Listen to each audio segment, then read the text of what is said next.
After marriage చూసుకుంటే ఒక stage next ఇంకా బాధ్యతలు స్వీకరించాల్సిన స్టేజ్ వస్తుంది ఎవ్రీ హ్యూమన్ బీయింగ్కి. ఎందుకంటే మనం ఇప్పుడు రామాయణాన్ని ప్రతి మనిషి హ్యూమన్ సైకిల్తో కనెక్ట్ చేసి మాట్లాడుతున్నాం. ఆఫ్టర్ మ్యారేజ్ బాధ్యతలు స్వీకరించే టైం వచ్చింది. ఆ టైంలో రాముడు రాజు కావాల్సిన సమయంలో వనవాసాన్ని అంగీకరించాడు. అంటే ఇది ఎలాగా అంటే బాధ్యత నుంచి తప్పుకున్నట్టు తీసుకోవాలా, దీన్ని ఎలా తీసుకోవాలా యాజ్ ఏ ఒక హ్యూమన్గా?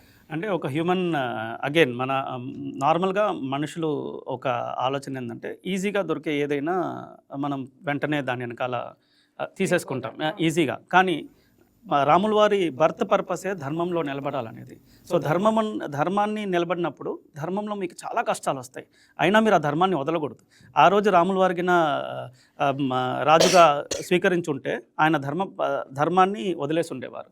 సో ఆయన పుట్టుక అక్కడ చాలా కష్టమైపోయింది. ఆయన పుట్టుక రహస్యం. సో ధర్మాన్ని పాటించాలనే దానికోసం నాకు ఈ సౌకర్యాలన్నీ వద్దు, నేను ధర్మాన్ని పాటించాలా, నేను ధర్మ పద్ధతిలోనే నడుస్తాను, అందుకు నేను వనవాసాన్ని స్వీకరిస్తానని ధర్మాన్ని ఎంచుకున్నాడు. కాబట్టి ఆయన మహాత్ముడు అయిపోయినాడు, ఆయన దేవుడు అయిపోయినాడు, మిగతా వాళ్ళు మనుషులుగానే ఉండిపోయారు.